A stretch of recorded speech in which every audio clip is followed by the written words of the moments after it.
শ্রীমদ্ ভগবদ গীতা তৃতীয় অধ্যায় অষ্টম শ্লোকে বলা হচ্ছে, কি বলা হচ্ছে?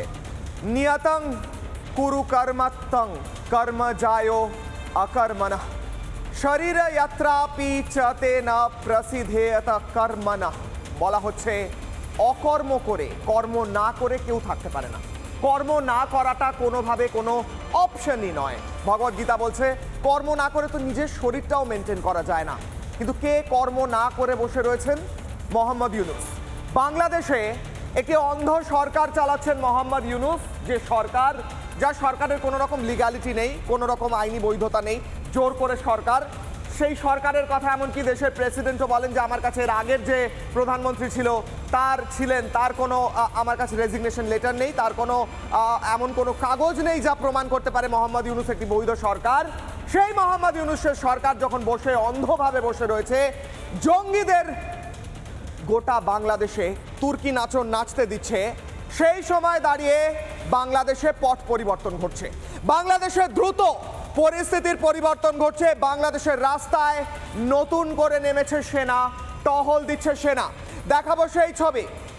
বাংলাদেশের রাস্তায় লেটেস্ট ছবি দেখাচ্ছি। রাস্তায় রাস্তায় টহল দিচ্ছে সেনা। জেনারেল ওয়াকারুজ্জামান বাংলাদেশের সেনা প্রধান। সেই সেনা প্রধান একদিকে যখন বলেছেন এনাফ ইজ এনাফ, অনেক দেখে নিয়েছি আর দেখব না, সেখানে বাংলাদেশের রাস্তায় সেনা টহল দিচ্ছে। এই সেনার বিরুদ্ধে বাংলাদেশের ছাত্রছাত্রী সকল, যারা একসময় নাকি আন্দোলন করেছিল, তারা বলছে এই সেনা চাই না, এই সেনা প্রধান চাই না, সেনা প্রধানের নাকি পদত্যাগ করতে হবে। আরও একটা ছবি দেখাবো। বাংলাদেশের রাস্তায় যেমন সেনা নেমেছে সেই ছবি দেখাচ্ছি, সেনা টহলের আরও ছবি দেখাবো, একাধিক ছবি। এবং সেই ছবির মাঝেই এরপর কি আপডেট? খেলা ঘুরে গেছে কেন বলছি, পাশা পাল্টে গেছে কেন বলছি? এতদিন পর্যন্ত যে ছাত্র আন্দোলনের নামে বাঁদরামি চলেছে, সেই ছাত্র আন্দোলনের এক একজন নেতা এবার গ্রেফতার হওয়া শুরু হয়েছে। এই মুহূর্তে বিগ ব্রেকিং, বাংলাদেশে গ্রেফতার ছাত্র নেতা, বৈষম্য বিরোধী ছাত্র আন্দোলনের নেতা গ্রেফতার সিলেট জেলার আহ্বায়ক আখতার হোসেন। বাংলাদেশের সংবাদ মাধ্যম সূত্রে খবর, রবিবার ভোরে তাকে গ্রেফতার করে পুলিশ। সংঘর্ষের অভিযোগে গ্রেফতার করা হয় আখতারকে। বাংলাদেশের ছাত্র নেতা, বৈষম্য বিরোধী ছাত্র আন্দোলনের নেতা গ্রেফতার হয়েছে। বাংলাদেশ সংবাদ মাধ্যম সূত্রে খবর, গ্রেফতার করা হয়েছে সিলেট জেলার আহ্বায়ক আখতার হোসেনকে।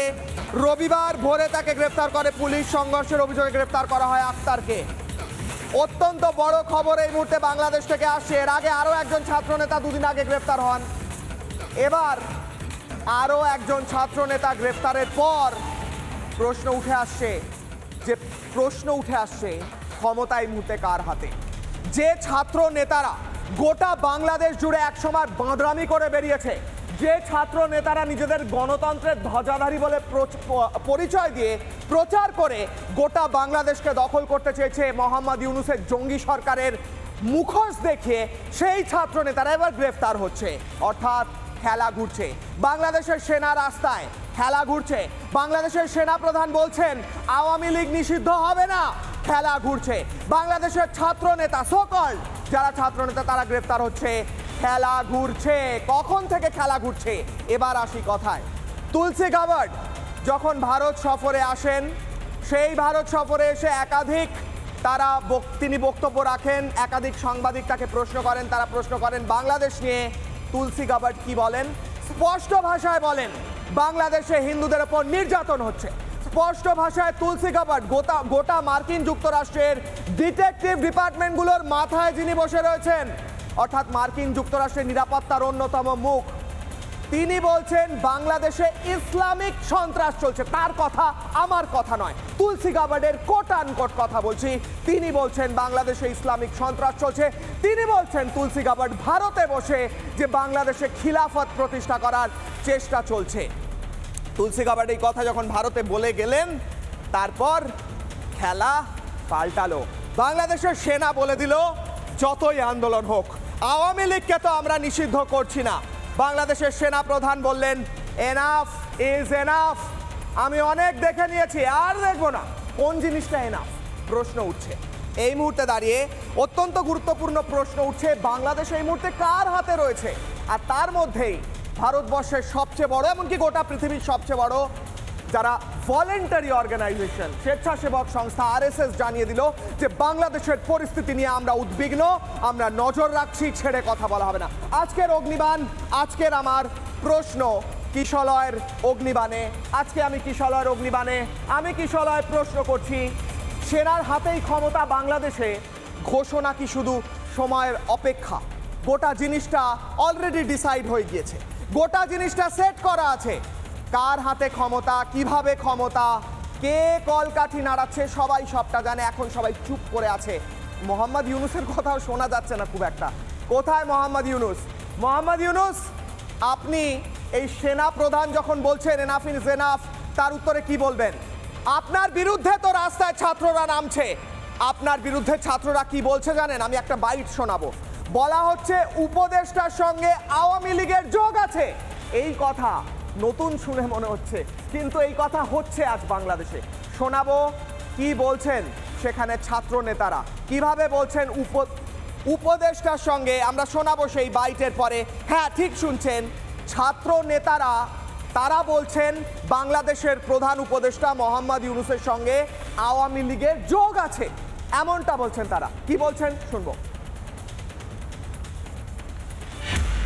আমরা দেখেছি এই সরকারের কতিপয় উপদেষ্টা আড়ালে আবডালে ইনিয়ে বিনিয়ে আওয়ামী লীগের রাজনীতি পুনর্বাসনের চেষ্টা অব্যাহত রেখেছিল। আমরা প্রতিবাদ করার পরে এই সকল উপদেষ্টারা এখন প্রকাশ্যে বলে না, তলে তলে আওয়ামী লীগের সাথে তারা সেই গোপন আতাত লিয়াজও অব্যাহত রেখেছে। সেনাও যদি আওয়ামী লীগের সঙ্গে যোগাযোগ রাখে, প্রধান উপদেষ্টাও যদি আওয়ামী লীগের সঙ্গে যোগাযোগ রাখে, তাহলে আওয়ামী লীগকে আটকাবে কি করে? আমি প্রশ্ন করব আজ। আমরা কারুর পক্ষে নই, কারুর ফরে নই, কিন্তু আমার প্রশ্ন হচ্ছে, আপনারা বলছেন আওয়ামী লীগকে নিষিদ্ধ করবো, আবার বলছেন উপদেষ্টা আওয়ামী লীগের ফরে, বলছেন সেনা প্রধান আওয়ামী লীগের ফরে, তাহলে আটকাবে কি করে? প্রশ্ন থাকবে। আমার সঙ্গে আজকে যারা রয়েছেন, যারা থাকবেন, তাদের নাম আমি বলবো, তাদের সঙ্গে পরিচয় করাবো। আমার সঙ্গে এই মুহূর্তে স্টুডিওয়ে রয়েছেন, একদিকে আমার রয়েছেন কর্নেল রাজীব কুমার শ্রীবাস্তব, প্রাক্তন সেনাকর্তা। আমার সঙ্গে রয়েছেন রাকেশ দাস, অধ্যাপক, এবং আরএসএস এর সম্পর্কে অনেক কিছু বলবেন। আমার সঙ্গে থাকবেন নরেন্দ্রনাথ মজুমদার, সাধারণ সম্পাদক, বিবেকানন্দ গবেষণা কেন্দ্র বাংলাদেশের, রোকেয়া প্রাচী থাকবেন আওয়ামী লীগের। আমার সঙ্গে সালাউদ্দিন শোয়েব চৌধুরী, সম্পাদক, ব্লিটসের থাকবেন। পুষ্পিতা গুপ্ত থাকবেন, মানবাধিকার কর্মী, একেবারে লন্ডন থেকে সরাসরি এই বাংলায়। আমি প্রথমে কর্নেল স্যারের কাছে যাবো। কর্নেল স্যার, বাংলাদেশে কি হচ্ছে আমি তো বুঝতেই পারছি না। বাংলাদেশে একদিকে সেনা রাস্তায় টহল দিচ্ছে, বাংলাদেশে যারা এই বাঁদরামি করেছিল ছাত্র আন্দোলনের নামে তাদের এক একজন করে এই নিয়ে দ্বিতীয়জন গ্রেফতার হচ্ছে। আবার বলা হচ্ছে যে নাকি মোহাম্মদ ইউনুসই আওয়ামী লীগের সঙ্গে যুক্ত হয়ে রয়েছেন। আমি মানে কিচ্ছু বুঝে উঠতে পারছি না, কি খেলা পাল্টে গেল নাকি বাংলাদেশে? বলুন। নমস্কার, খুব ভালো প্রশ্ন আপনি করেছেন। আজকে আমি এই রমজান মাসে আমাদের বাংলাদেশের 17 কোটি ভাই বোন ওই রমজানের জন্য ওনাদেরকে শুভেচ্ছা দিচ্ছি। এই বোধ বলি, এই ডেন্টিং পেন্টিং করা লোক যারা নিজেকে পড়ুয়া বলতো, 23 মিলিয়ন ডলার নিয়ে এক বছর থেকে খেলাখেলি করছিল, ওদের আজ পটাক্ষেপ হয়ে গেল। ওরা চ্যালেঞ্জ করেছে বাংলাদেশ আর্মিকে 21 তারিখে। একজন বলছে, একজন ছেলে ডেন্টিং পেন্টিং করার ছেলে, নাম ওর হাসনাত, ওর এডুকেশন কোয়ালিফিকেশন দেখে নিন, কোন ইউনিভার্সিটি ডিগ্রি নেই। অনেকে বলছেন উনি প্রধানমন্ত্রী হবেন। কে বলবেন? উনি তো স্টুডেন্টই নয়, উনি স্টুডেন্টই নয়। আপনি যদি ওনার দেখুন, উনি তো দালাল। ওনার কাছে পয়সা ছিল, সব জায়গায় পয়সা ছাড়িয়ে উনি একটা করেছিলেন, অ্যালগোরিদম চালিয়েছিলেন। উনি ভেবেছিলেন এই অ্যালগোরিদম করে একটা মোবাইল ফোনে বা কম্পিউটারে যদি আমার 1 লক্ষ লোক ওঠে, আমি প্রধানমন্ত্রী হব। ফেসবুকে 1 লক্ষ হলেই প্রধানমন্ত্রী হয়ে যাওয়া যায়। এটা অ্যালগরিদমের, আমরা সবাই জানি। যার কাছে 23 মিলিয়ন ডলারে যারা দালালি করলো, যারা বাংলাদেশকে এত দুর্নীতিতে পাঠিয়ে দিল, ওই ডেন্টিং পেন্টিং করা লোক, ওরা ভেবেছিল যে এই আমার ফেসবুক আর ইউটিউব দেখে আমি বাংলাদেশ আর্মিকে ভয় করে দেব। তাই জন্য 21 তারিখে উনি বললেন। কেন বললেন? এদের পটাক্ষেপ হয়ে গেছে, পটাক্ষেপ হয়ে গেছে, এদেরকে যেতে হবে। আর এর থেকে বড় জানেন, আপনি তো খুব ভালো প্রশ্ন করলেন, প্রফেসর ইউনুসের কথা আপনি জিজ্ঞেস করছেন। উনি 25 তারিখে কোথায় যাচ্ছেন? উনি যাচ্ছেন চায়না। উনি যাচ্ছেন, ওখান থেকে ওনার জন্য একটা প্লেন আসছে। ওই প্লেনটা কিন্তু চাইনিজ নয়, ওনার নিজের প্লেন। ওনাকে চায়না প্লেন দিয়েছে। কেন? যে চায়না চায় যে বাংলাদেশ ওদের ক্যাম্পে চলে আসুক, ওরা কোয়াডের আগেনস্টে, আমেরিকা আগেনস্টে, জাপান, অস্ট্রেলিয়া, ইন্ডিয়া আগেনস্টে লড়ুক। তাই জন্য মোহাম্মদ ইউনূসকে একটা প্লেন গিফট করা হয়েছে। এরা তো গিফটে পয়সা চলে যাচ্ছে। মোহাম্মদ ইউনূস নাকি আওয়ামী লীগের সঙ্গে যোগ রয়েছে, ওখানকারই ছাত্র নেতারা বলছে। আমি তো কে কার সঙ্গে যোগ কিচ্ছু বুঝতে পারছি না। ওরা বুঝবে কি করে? ওরা তো পড়ুয়া নয়, ওরা তো পয়সা নিয়ে শুধু ফেসবুক এন্ড ইউটিউব করে কথা বললো ওরা। আর যদি আর বাংলাদেশ আর্মি যেটা যথেষ্ট মান সম্মান পুরো বিশ্ব অর্জিত করেছে, যদি আজকে এরা অ্যাকশন না নিত তাহলে পাকিস্তান আর্মি হয়ে যেত।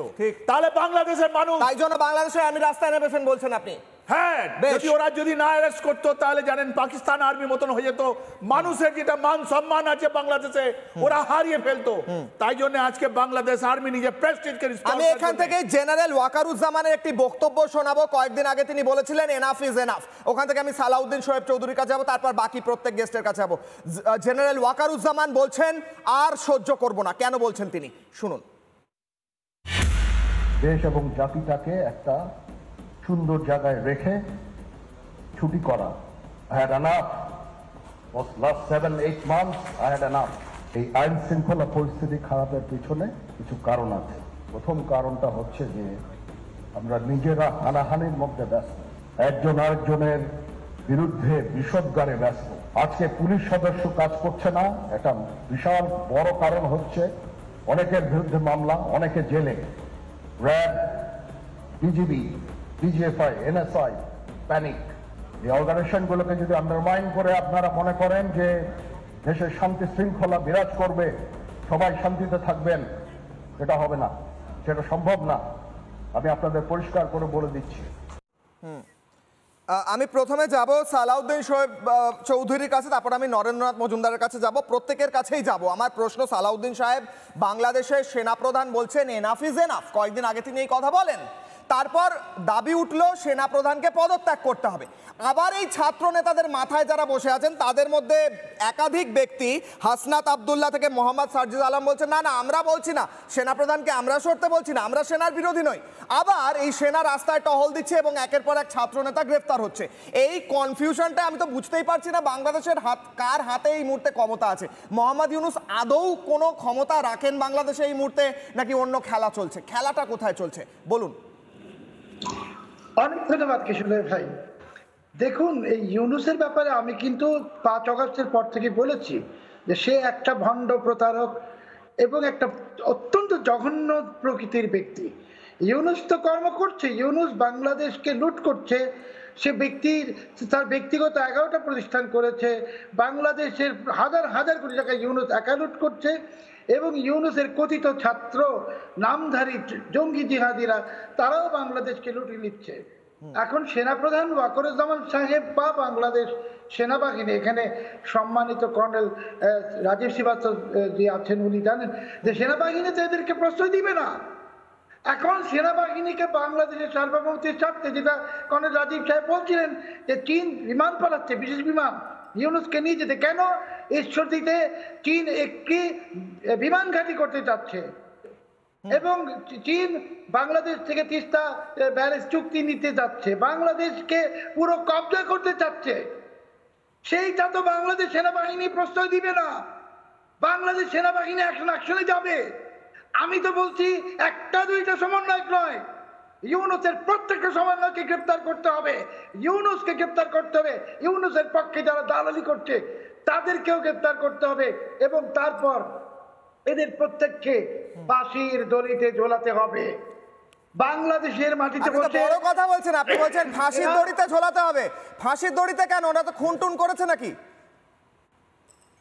বাংলাদেশের শত শত হিন্দুদেরকে ওরা হত্যা করেছে, বাংলাদেশে হাজার হাজার পুলিশ হত্যা করেছে। ইউনূসের হাতে হিন্দুদের রক্ত। এই ইউনূসের সাথে ভারতের প্রধানমন্ত্রী নরেন্দ্র মোদী যেন হাত না মিলান।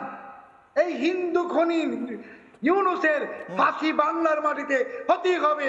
যদি এই পবিত্র রমজান মাসেই ইউনূসকে গ্রেপ্তার করা হয় এবং তার বিচার শুরু করা হয়, তাহলে আমি বাংলাদেশের সেনাপ্রধান ওয়াকারুজ্জামান সাহেবকে সালাম দিব, ধন্যবাদ দিব। এই দুর্বৃত্তদেরকে এক্ষণ দমন করতে হবে, আর সময় দেওয়া যাবে না। বেশ, আমি এবার একটা ছবি দেখাই, তারপর আমি যাব পুষ্পিতা ম্যাডামের কাছে, আমি পুষ্পিতাদির কাছে যাব, আমি যাব নরেন্দ্রনাথ বাবুর কাছে। আমার ছবিটা হচ্ছে খুব স্পষ্ট। বাংলাদেশের রাস্তায় সেনার বিরুদ্ধে নেমেছে একদল, তারা নিজেদের বলছে তারা নাকি ছাত্র নেতা, তারা স্লোগান তুলছে সেনা না হাসনাত, হাসনাত হাসনাত। হ্যাঁ, সেনার দরকার নেই, হাসনাত সামলাবে পুরো বাংলাদেশ। আমি দেখাই একবার, সেনা না হাসনাত, হাসনাত হাসনাত, দেখা সেই ছবি দেখাতে বল। ডান দিকে সেই ছবি চলছে, যদি অডিও থাকে সেই অডিও আমি তুলতে বলবো। সেই ছবিতে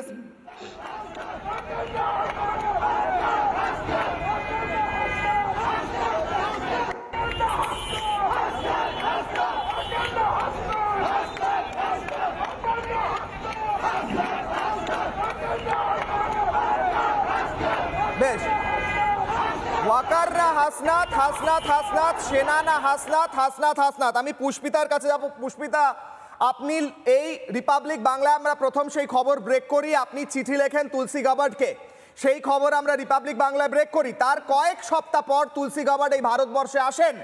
ভারতে এসে তিনি আপনি যা লিখেছিলেন সেই কথার প্রতিফলন তার মুখে শোনা যায়। তিনি বলেন বাংলাদেশে হিন্দুদের ওপর অত্যাচার চলছে, হিন্দু নিধন চলছে। তিনি বলেন ইসলামিক সন্ত্রাস চলছে বাংলাদেশে। তিনি বলেন বাংলাদেশ খিলাফতের দিকে এগোচ্ছে। পুষ্পিতা, আপনি যে লেটার লিখেছিলেন তার ফলে আজ বাংলাদেশে অনেক কিছু পরিবর্তন হচ্ছে, কি বলবেন? Thank you Kishalay, thank you Republic আমাকে সুযোগ করে দেওয়ার জন্য। প্রথমে আমি আপনার চ্যানেলের মধ্য দিয়ে কৃতজ্ঞতা জানাই তুলসী গাবার্ডকে, যে আমাদের এই চিঠিকে ওনারা রেসপন্স দিয়েছেন এবং বাংলাদেশকে একটা বাংলাদেশের যে বর্তমান পরিস্থিতি সেটাকে উনি মিডিয়ার মাধ্যমে তুলে ধরেছেন। এবং সবচেয়ে লজ্জাজনক বিষয়টা হলো, যখন তুলসী গাবার্ড একটা মিডিয়াতে একটা ওনার স্টেটমেন্ট দিয়েছেন, সেই স্টেটমেন্টের এগেইনস্টে বাংলাদেশ গভর্নমেন্ট একটা স্টেটমেন্ট দিয়েছে, যেটা খুবই লজ্জাজনক ছিল। যেখানে বলা উচিত ছিল যে হ্যাঁ, আমরা মাইনরিটির উপরে অ্যাটাক হচ্ছে, আমরা তার জন্য লজ্জিত, তবে বা আমরা এটাকে সংশোধন করার বা এটার বিষয়ে আমরা কাজ করে যাচ্ছি বা আমাদের প্রশাসন কাজ করে যাচ্ছে, সেইগুলো কিছু না বলে, মানে কোনো কনস্ট্রাকটিভ কোনো স্টেটমেন্ট না দিয়ে তুলসী গাবার্ডকে হেনস্থা করে একটা স্টেটমেন্ট দিয়েছেন। শুধু তাই নয়, ওনাদের অনেকেই ভিডিও বার্তা দিয়ে ওনাকে, তুলসী গাবার্ডকে যেটা মুখে আসে সেই ধরনের বক্তব্য ওনারা প্রচার করছিলেন, এবং কি ওনাকে ইসলামোফোবিক বলেও আখ্যায়িত করা হয় বিভিন্ন স্টেটমেন্টে। আমি তুলসী গাবার্ডকে কেউ যদি নিন্দা করে স্টেটমেন্ট দেয় বাংলাদেশ থেকে, এই ছাত্র নেতারা, তাদেরকে আমি কি বলবো? তুলসী গাবার্ড যিনি এখন মানে বিশ্বের যারা শক্তিশালী ব্যক্তিত্ব তাদের মধ্যে একদম টপ মোস্ট একজন ব্যক্তি, যিনি জয় শ্রীকৃষ্ণ বলে নিজের বক্তব্য শুরু করেন, তাকে কি হবে তাকে ক্রিটিসাইজ করে, বলুন তো আমাকে। না, এটাকে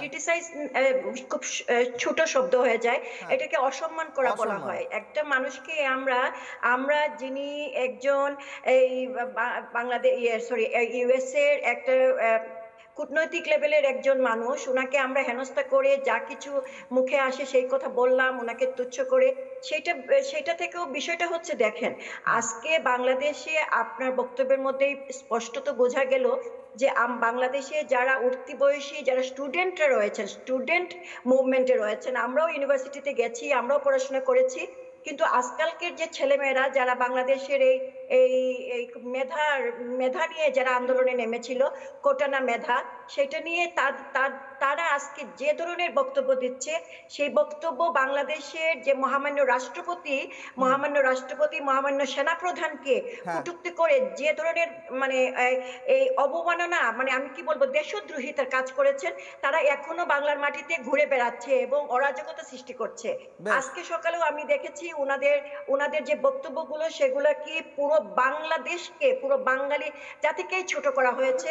একদম বাংলাদেশের একজন মহামান্য, তিনি যে দলের হন, তিনি বাংলাদেশের একজন উনি একজন বাংলাদেশের রাষ্ট্রপতি, এবং বাংলাদেশের প্রধান যিনি আমাদের ওয়াকারুজ্জামানকে কিভাবে হেনস্থা করে, এবং ওয়াকারুজ্জামানকে প্রধান সেনাপতি ওয়াকারুজ্জামানকে কম্পেয়ার করা হচ্ছে কি একটা সাধারণ ছাত্রের সাথে। জঙ্গিবাদে বিশ্বাস করে, যে প্রকাশ্যে বাংলার মাটিতে বসে ইনকিলাব জিন্দাবাদ স্লোগান দেয়, ঠিক, পুষ্পিতা আপনি আমার সঙ্গে থাকুন। আমি একটা ছবি দেখাই, আমি আবার আপনার কাছে আসি, আমি বাকি তিনজনের কাছে যাবো, আমি আপনার বক্তব্য কন্টিনিউ করতে দেবো। আমি একটা ছবি দেখাচ্ছি, যে ছবি ইতিমধ্যে চলছেও। আওয়ামী লীগ একটা মিছিল করলো বাংলাদেশে দুদিন আগে, সেখান থেকে দুজন গ্রেফতারও হলো। আওয়ামী লীগের মিছিল করা মনে হয়, কেন আমি জানি না সেখান থেকে গ্রেফতার হওয়ার কি কারণ, কারণ আওয়ামী লীগ তো এখন পর্যন্ত নিষিদ্ধ নয়। কি চলছে বাংলাদেশে একদিকে, কিন্তু আওয়ামী লীগ সেখানে গ্রেফতার তো হলো, মজা আছে, ইন্টারেস্টিং বিষয় রয়েছে। সেই আওয়ামী লীগের সঙ্গে নাকি ইউনুসের যোগাযোগ রয়েছে, বোঝাপড়া রয়েছে। এখন ছাত্রনেতারা এই ন্যারেটিভ সেট করছে, সকল ছাত্রনেতা, কেউ ছাত্র নয়, সব ফেক বাঁদর। অন্য কথা, সেই আবার এই আওয়ামী লীগ নাকি আবার সেনা প্রধানকেও কন্ট্রোল করছে, এমনটা বলা হচ্ছে। আমি যাব রোকেয়া প্রাচীর কাছে। আপনারা রোকেয়া প্রাচী, আপনারা তো সবটাই কন্ট্রোল করছেন বাংলাদেশে। আপনারা ইউনুসকে কন্ট্রোল করছেন, আপনারা সেনাকে কন্ট্রোল করছেন, বাংলাদেশটা তো পুরোই তাহলে আওয়ামী লীগের হাতেই রয়েছে। তার মানে আপনারা এখনো বাংলাদেশে এক প্রকার অত্যাচার চালাচ্ছেন, তেমনটাই বলছেন ছাত্রনেতারা। সবটাকে কন্ট্রোল করে আপনারা কিছুই গণতন্ত্র প্রতিষ্ঠা করতে দিচ্ছেন না। রোকেয়া প্রাচী।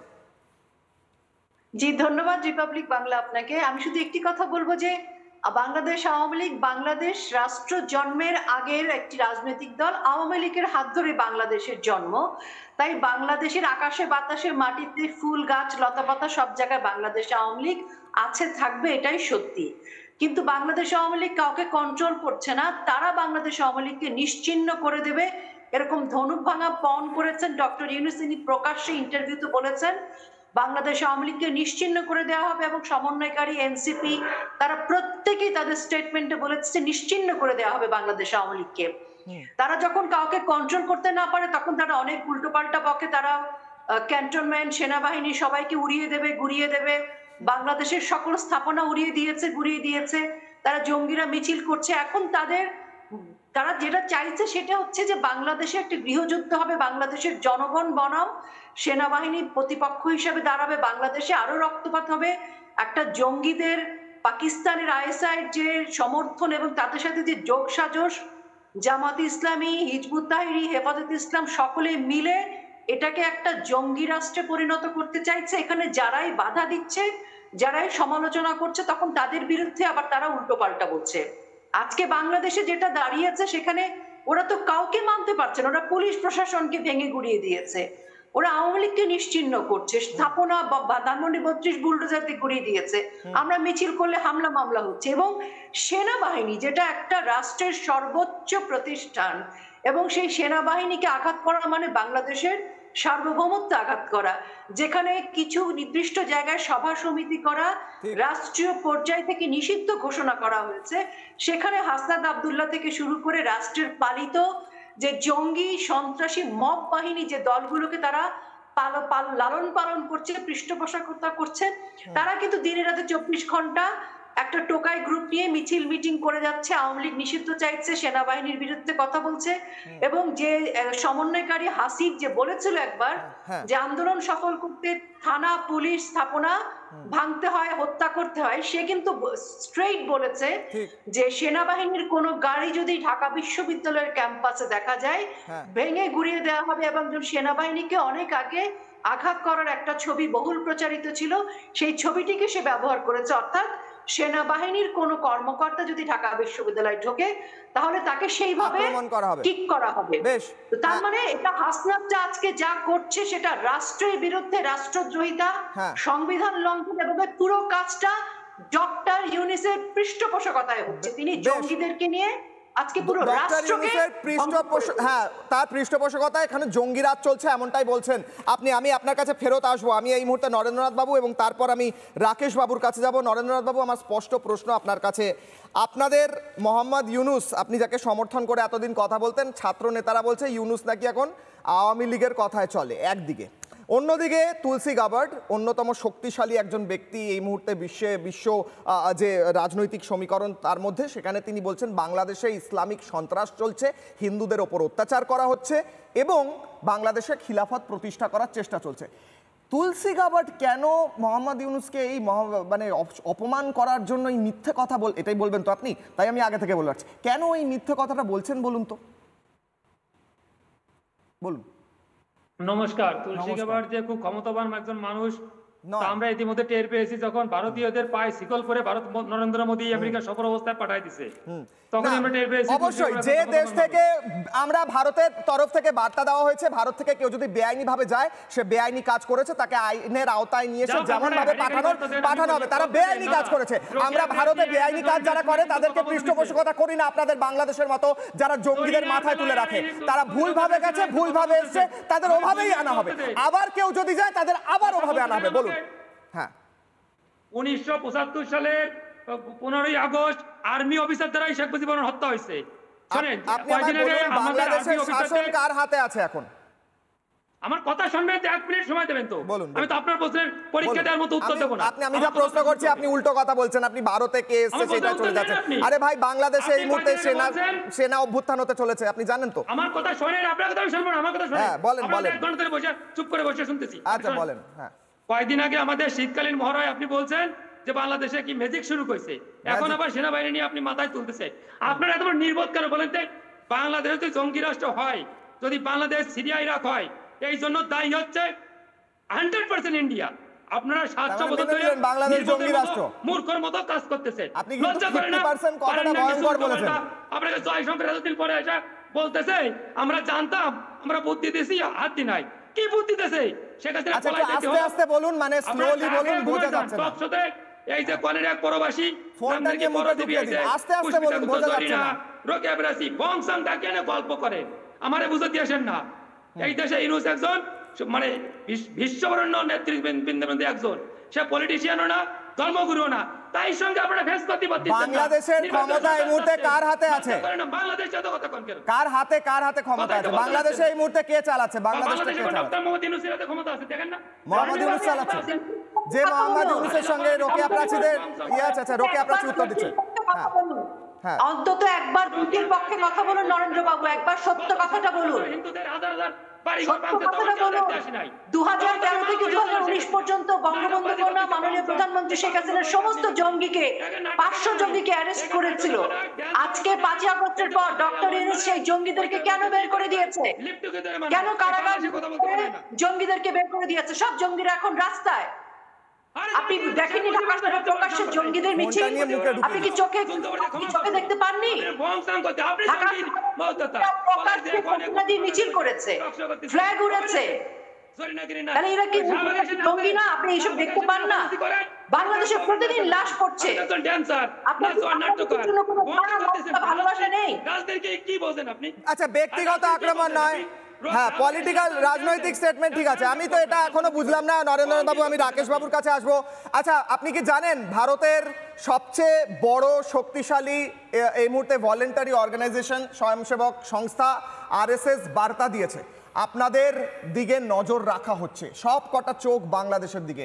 হিন্দুদের ওপর অত্যাচার করে পার পেয়ে যাবেন ভাবছেন? এবার তো সরকারটাই ভেঙে পড়ছে, সেনা শাসন হতে চলেছে, তাই না? আপনি জানেন তো? বলুন। বাংলাদেশের প্রতি আপনাদের আরএসএস এর নিষিদ্ধ সংগঠন আমাদের দেশে, তাদের তো তাদের নিজেদের দিতে কোন কয়দিন আগে নাগপুরে, বেশ, আমি এটার উত্তর নেব। আগুন ধরাচ্ছে, সে ঠেকাতে পারেন না বাংলাদেশের তরফে। এই গুগলবাজি বরাবে নাই, রোকেয়া আর পুষ্পিতা নেই, আমার এই গুগলগিরি শেখাতে আসবেন না। এই গুগলবাজি আচ্ছা, আপনি থাকুন, আমি এইটার উত্তর নেব, আপনাকে বলতে দিলাম। নাগপুরের অফিস পরে যায় ঠেকাতে পারেন না? বাংলাদেশে দেখছো এই বঙ্কি আর একখানে বলেন, বুঝছেন? আমারে বলবেন না এগুলো কি বলে। আচ্ছা, আমি আসবো রাকেশ বাবুর কাছে। রাকেশ বাবু, আমার প্রশ্ন হচ্ছে, এই ব্যক্তির নাম হচ্ছে নরেন্দ্রনাথ মজুমদার, ইনি আমাদের বারবার আসেন অনুষ্ঠানে, সম্মানীয় ব্যক্তি, বাংলাদেশের সাধারণ সম্পাদক ইনি, বিবেকানন্দ গবেষণা কেন্দ্র বাংলাদেশের। তিনি বলছেন যে আরএসএস তো একদমই ভালো নয়। তিনি বলছেন যে কেন আমরা মাথা ঘামাচ্ছি একদিকে, কিন্তু আরএসএস তো গতকাল বার্তা দিয়ে দিল যে নজর রাখা হচ্ছে গোটা পরিস্থিতির দিকে, হিন্দুদের ওপর অত্যাচার মেনে নেওয়া হবে না। এর পরের পদক্ষেপ কি বলুন? এর পরের পদক্ষেপ কি সেটা তো আরএসএসের সবে অখিল ভারতীয় প্রতিনিধি সভা, তাদের বছরে যে দুটো বড় বৈঠক হয় তার মধ্যে অখিল ভারতীয় প্রতিনিধি সভা হলো। এর আগে যতদূর আমার মনে পড়ছে 30শে নভেম্বর 2024 আরএসএসের সরকার্যবাহ মাননীয় দত্তাত্রেয় হোসবালেজি তিনি দিল্লি থেকে একটি প্রেস বিজ্ঞপ্তি জারি করেছিলেন, যেখানে তিনি বাংলাদেশে হিন্দুদের উপর অত্যাচার এবং বিশেষ করে চিন্ময় কৃষ্ণ দাস, যাকে ডিটেইন করা হয়েছে ইলিগালি, এতদিন পর্যন্ত তার সমস্ত রকম মানবাধিকার লঙ্ঘিত হচ্ছে, তাকে মুক্ত করার জন্য বলেছিলেন। এখন অখিল ভারতীয় প্রতিনিধি সভায় সারা ভারত থেকে আরএসএসের যে প্রতিনিধিরা তারা একত্রিত হয়েছেন। বর্তমানে মানে নভেম্বরের থেকে এখনো পর্যন্ত বাংলাদেশের যে পরিস্থিতি রাজনৈতিক সামাজিক সব দিক থেকে আরও বেশি খারাপ হয়েছে এবং এটা একদম 100% একটা সত্য কথা যে বাংলাদেশে যখনই যেরকমই পলিটিক্যাল টার্ময়েল হোক না কেন সেখানে সবার প্রথম আক্রমণটা হয়েছে কিন্তু হিন্দুদের উপরে।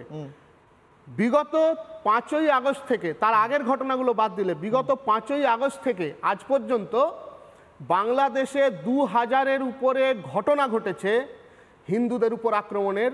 সেটা রংপুর, ব্রাহ্মণবাড়িয়া, নোয়াখালী, খুলনা, সব জায়গায় মানুষকে হত্যা করা হয়েছে, মন্দির ভাঙচুর করা হয়েছে, মূর্তি ভাঙচুর করা হয়েছে, মহিলাদের উপরে অকথ্য অত্যাচার করা হয়েছে। এবং এই ঘটনা যখন ঘটছে, আরএসএস এমন একটা সংগঠন যেখানে মানবিকতা আক্রান্ত হয়, যেখানে মানুষের কষ্ট হয় সেখানে তারা পৌঁছে যায়। সেটা কোনো প্রাকৃতিক বিপর্যয় হতে পারে বা কোনো রকম এই ধরনের আক্রমণ হতে পারে। এবং সেটা যখন বিশেষভাবে হিন্দু সম্প্রদায়ের বিরুদ্ধে ঘটছে তখন আরএসএস তো তার নিজের স্ট্যান্ড নেবেই। এবং আরএসএস কিন্তু উনি বলছেন নরেন্দ্রনাথ বাবু যে ভারতের জন্য বাংলাদেশ আজ জঙ্গি দেশ হয়েছে। উনি বলেও দিলেন জঙ্গি দেশ হয়েছে, তিনি বললেন ভারতের জন্য হয়েছে। হ্যাঁ, দ্রুত উত্তর প্রত্যেকের কাছে যাব। আমরা সবাই জানি যে বাংলাদেশ কি কারণে জঙ্গি দেশ হয়েছে। 1947 সালের আগে পর্যন্ত, যতদিন পর্যন্ত ভারতবর্ষের সঙ্গে বাংলাদেশ ছিল ততদিন পর্যন্ত বাংলাদেশ ব্রিটিশদের বিরুদ্ধে, সাম্রাজ্যবাদের বিরুদ্ধে লড়াই লড়েছে। ঠিক 1947-এর পরে যখন ভারতবর্ষ থেকে আলাদা হয়ে একটা নতুন সম্প্রদায়ের জন্য একটা দেশ সৃষ্টি হয়েছে, তখন থেকে জঙ্গি দেশ হয়েছে। আমি একটা ব্রেকিং নিউজ নেব, রাকেশ বাবু সঙ্গে থাকুন। এই মুহূর্তে চিন্ময় কৃষ্ণ প্রভুর একটি আপডেট উঠে আসছে, দ্রুত ব্রেকিং নেব, প্রত্যেকের কাছে যাব। চিন্ময় কৃষ্ণ প্রভুর শুনানি আবারও পিছলো। চিন্ময় কৃষ্ণ প্রভুর জামিন মামলা শুনানি পিছিয়ে 23শে এপ্রিল করা হয়েছে। হাইকোর্টে শুনানি হবে। দীর্ঘ 4 মাস ধরে জেলবন্দি চিন্ময় কৃষ্ণ প্রভু, বাংলাদেশের জেলে বন্দি চিন্ময় কৃষ্ণ প্রভু মিথ্যে মামলায় বন্দি রয়েছেন। তিনি শারীরিকভাবে অসুস্থ হয়ে পড়েছেন, খাওয়া দাওয়া করছেন না, এমনটাই জানা যাচ্ছে। ফিরবো আলোচনায়, প্রত্যেককে আমি সময় দেবো। দ্রুত আমি কর্নেলের কাছে যাবো প্রথমেই। স্যার, আমার সরাসরি প্রশ্ন, চিন্ময় কৃষ্ণ প্রভু এতদিন ধরে জেলে রয়েছেন, হিন্দুদের ওপর অত্যাচার হয়েছে, এই কিছুই নরেন্দ্রনাথ বাবুর মতো মানুষ বুঝতে পারছেন না বা দেখতে পাচ্ছেন না। 30 সেকেন্ড বলুন। 93,000 পাকিস্তানি সেনার লোককে আমরা রাঁচিতে রেখেছিলাম। নরেন্দ্র বাবু, আপনার জন্য রাঁচিতে আমরা একটা জায়গা রেখে দেবো, বেডে, ওখানে আমাদের মেন্টাল অ্যাসাইলাম আছে। আপনি এইসব ভুয়া কাজ বন্ধ করুন, আপনার জন্য আর জায়গা নেই। এই ডেভিল হ্যান্ড, এই ফেব্রুয়ারি মার্চ মাসে 23,000 লোক গ্রেফতার হয়েছে, রাইট? ও কোন পার্টির লোক? এটা আপনাকে জবাব দিতে হবে, খুঁজতে হবে এটা কি 23,000 লোক। অ্যান্ড আওয়ামী লীগ 1971 আওয়ামী লীগ আলাদা ছিল, এই আওয়ামী লীগ আলাদা আছে। ওরা সর্বহারা এসেছিল, ওরা বললো আমরা প্রাণের আহুতি দেওয়া, মৃত্যু ভয় করিনি। আপনারা ফেসবুক এন্ড ইউটিউব থেকে বের করে রাস্তায় আসুন। আমি যাব নরেন্দ্রনাথ বাবুর কাছে। নরেন্দ্রনাথ বাবু, আপনারা এই ভুল ধারণা থেকে বেরিয়ে আসুন। বাংলাদেশে যে ক্রাইসিস হয়েছে সেটা জেনে ভারতের সাহায্য নিয়ে এবার আবার নতুন করে নিজেদের ভবিষ্যৎ গড়ুন। 30 সেকেন্ড দিলাম, বলুন। আরে বাবা, আপনারা তো বাংলাদেশকে সাহায্য করেন না, আপনারা একটা ব্যক্তি বিশেষের প্রেমে পড়ে আছেন। প্রেমে অন্ধ হয়ে গেলে তো কালো মানুষও ভালো লাগে। 1971 সাল থেকে 2025 পর্যন্ত বাংলাদেশের 95% সময় তো আওয়ামী লীগ শাসন করছে। তারপরে এত দেশ বিরোধী কিভাবে জন্ম নিল? আওয়ামী লীগের ওলামা লীগ কেন থাকে? আওয়ামী লীগের মূল নাম তো মুসলিম লীগ। লজ্জা করে না আওয়ামী লীগ করতে আপনাদের? এই আওয়ামী লীগ শেষ করে দিছে এই দেশের সব হিন্দুদের। আপনি 5ই আগস্টের আগে দেখেন আর পরে দেখেন যে কয়টা হিন্দু নির্যাতন হয়েছে। 5ই আগস্টের পরে কয়টা, 5ই আগস্টের আগে কয়টা। আর কয়েকদিন বাকি, তারপরে এই সেনা শাসন, তারপর কি হতে চলেছে দেখবেন, আপনিও দেখতে পাবেন। আমি যাব সালাউদ্দিন সাহেবের কাছে, দ্রুত 30 সেকেন্ড। সালাউদ্দিন সাহেব। কিশোর ভাই, আপনাকে এবং শ্রদ্ধেয় কর্নেল রাজীব শ্রীবাস্তব সাহেব এবং রাকেশ দাস সহ পুরো ভারতবাসীর কাছে আমার করজনের অনুরোধ যে কয়েকদিন পরে তো এই নরেন্দ্রনাথরা পালাবেন, কারণ ওনারা সব পাকিস্তানের বাকি যারা এই পাপের সন্তান আছে, ইউনুসের দালাল সবাই পালাবে। আপনারা দয়া করে ওনাদেরকে ভারতে একটু আশ্রয় দিয়েন, তা না হলে ওনাদেরকে বঙ্গোপসাগরে ঝাঁপ দিয়ে আত্মহত্যা করা ছাড়া আর কোনো পথ থাকবে না। আপনারা ওনাদেরকে দয়া করে আশ্রয় দিয়েন, এটাই আমার কথা। বেশ, Pushpita 30 second, concluding comment. Pushpita 30 second. Thank you. আমি এই কনক্লুডিং কমেন্টের আগে একটুখানি আমাদের নরেন্দ্র দাদাকে মনে করিয়ে দিতে চাই যে এটা রেসিজম। যখন আপনি কোনো মানুষের স্কিন কালার দেখে তাকে একটা বিশ্রী কমেন্ট করেন, সেটার নাম হচ্ছে রেসিজম। আপনি যে কন্টিনিউয়াসলি বাংলাদেশের যে বর্তমান পরিস্থিতিকে অস্বীকার করে যে রেসিজমের যে জঙ্গিবাদকে সমর্থন করছে, আমি তীব্র নিন্দা জানাই। আপনি সনাতনীদের একজন কি বলবো, আপনি এই সনাতনীদের এই আমার কাছে খুব কম সময় রয়েছে পুষ্পিতা দি, আমার কম সময়, আমি রোকেয়া প্রাচী 10 সেকেন্ড দেবো। 10 সেকেন্ড রোকেয়া প্রাচী, 10 সেকেন্ড রাকেশ বাবু, 10 সেকেন্ড। আমাকে বলছেন? হ্যাঁ বলুন রোকেয়া প্রাচী। আমি বলবো যে 5ই আগস্ট থেকে বাংলাদেশে যে হিন্দু সম্প্রদায়ের উপর যে নির্যাতন, সেটি নজিরবিহীন। বাংলাদেশে 5ই আগস্টের পর যে জঙ্গি উত্থান হচ্ছে, সেটিও নজিরবিহীন। বাংলাদেশ আজকে জঙ্গিদের অভয়ারণ্যে পরিণত। 10 সেকেন্ড রাকেশ বাবু, অডিও ডাউন, লাস্ট কমেন্ট, একদম কম সময়। আমি শেষ কথা এটা বলে শেষ করতে চাই যে আজকে বাংলাদেশের যে পরিস্থিতি, সেটা দেখে পশ্চিমবঙ্গের মানুষকে একটা শিক্ষা নিতে হবে যে পশ্চিমবঙ্গের ডেমোগ্রাফি আজকে যেভাবে বদলাচ্ছে, তাতে করে আগামী দিনে আমরা কোন জায়গায় যেতে চলেছি, আগামী দিনে কি হতে চলেছে সেই দিকে নজর থাকছে। কারণ আগামী দিনে বাংলাদেশে এখন যা রয়েছে পরিস্থিতি, সেটা তো থাকবে না। সেনা শাসন হতে চলেছে না অন্য কেউ শাসন করবে, কোনো দেশ থেকে কেউ ফিরে এসে শাসন করবে না বাইরে থেকে করবে, নজর থাকবে কিশলয় অগ্নিবাণ। আজ এই পর্যন্তই। আপনাদেরও নজর থাকুক বাংলাদেশের দিকে, আমরাও প্রত্যেকটি আপডেট দেবো। ফিরছি ছোট্ট বিরতির পর, দেখতে থাকুন রিপাবলিক বাংলা।